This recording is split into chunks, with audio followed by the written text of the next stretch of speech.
Hello everyone, this is Dr. Pritpal Singh, an MD from CMC Ludhiana in clinical pharmacology. And today I'm going to discuss about one particular topic which I believe most of us have been doing. We frequently often do it, and just it is a bit of a practice on how to go ahead with a thorough uh, look into a article in the journal, in any journal, an original research article, or maybe a clinical trial in a journal. And the focus today would be on critical appraisal of a journal club or a clinical trial. Now, before I go into the details of this critical appraisal, the credit of this particular points or particular things that we look into for a critical appraisal in a journal club or maybe for a clinical trial goes to my seniors, my mentors, and I especially owe this to my chief or my guide, Dr. Prem Prakash Khosla, who has been a guiding force for me for going ahead with the various related aspects in on clinical research. So without waiting or without uh, delaying it further, we'll start with this particular slide, that is the critical appraisal of clinical trial and journal club. Now, what happens is during our MD, MS tenures, all of us do tend to go for uh, clinical trials, and we also do look into journal clubs. So this particular presentation is to focus on how we could make our journal club better and how we could focus on some important points so that we get a inside out view of a clinical trial or a clinical research process. So these are few questions that you always need to keep in mind uh, before going into looking for a research paper, or maybe you can keep a checklist ready with you, and accordingly you can scan the paper or original research work or clinical trial for these points. So the first point that we should look for when we are looking for a critical appraisal, maybe of a clinical trial of a journal club, is uh, what is the aim of this particular study? Has this aim been precisely defined? Has this aim been precisely defined? Is it realistic, and is it non-repetitive? So all these things do tend to count. And then if it is a clinical trial, what is the phase of a clinical trial, whether it is phase 1, phase 2, phase 3, or phase 4? And if it is indeed a clinical trial, has the permission been obtained from the regulatory authorities as well as the institutional ethics committee for the same? Now, the other thing that we need to look into is whether this particular research or regional research or a clinical trial is meant to be a therapeutic, prophylactic, symptomatic, or an experimental study. What is the study design like? Is it clearly mentioned about the study design?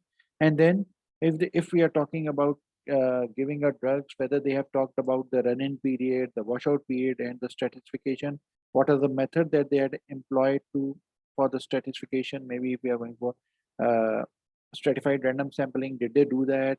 Was there a run-in period given? What did they go for a washout period? This is generally seen, washout period and run-in period is seen whenever we try to give a particular drug to the patient. Then the other things that you need to look into is whether inclusion and exclusion criteria uh, are they written out there, and are they appropriate?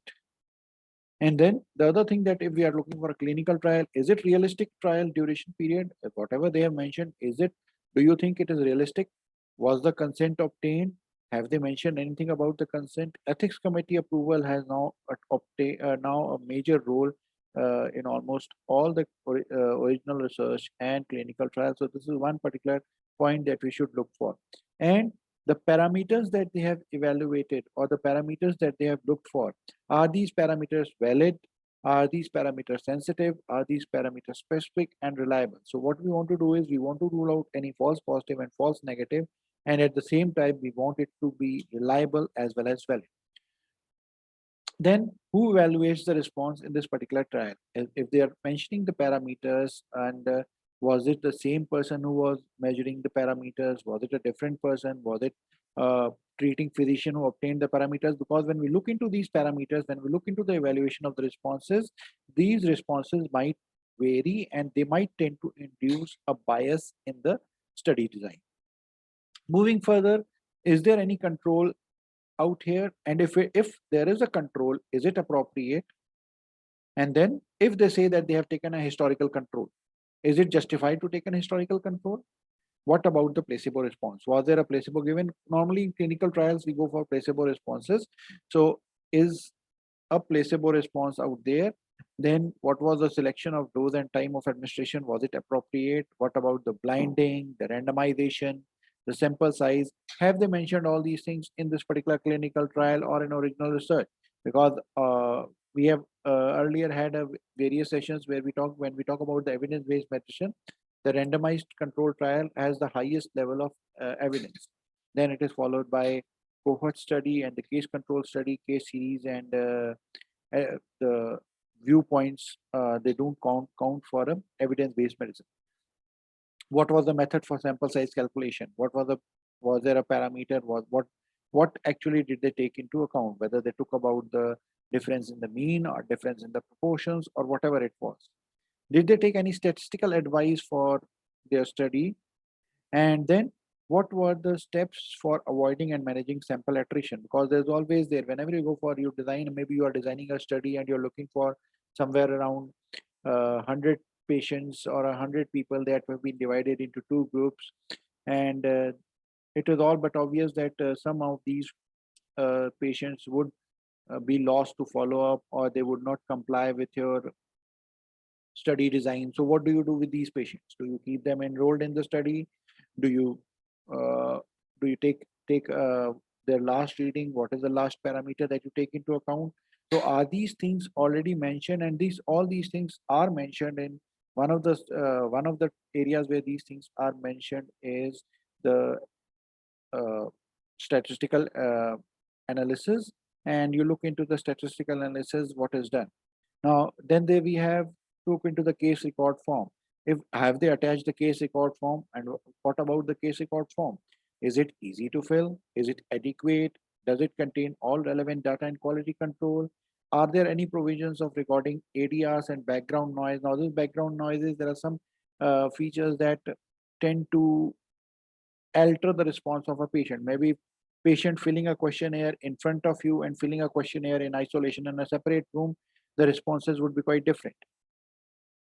And what is the code of treatment that has to be given? And is there this particular criteria followed, that is ICE? ICE is whether in case of emergency, what is the code of treatment that has to be given in case of emergency? Something supposedly some undue event happens. So all these things have to be there in an original research or a clinical trial.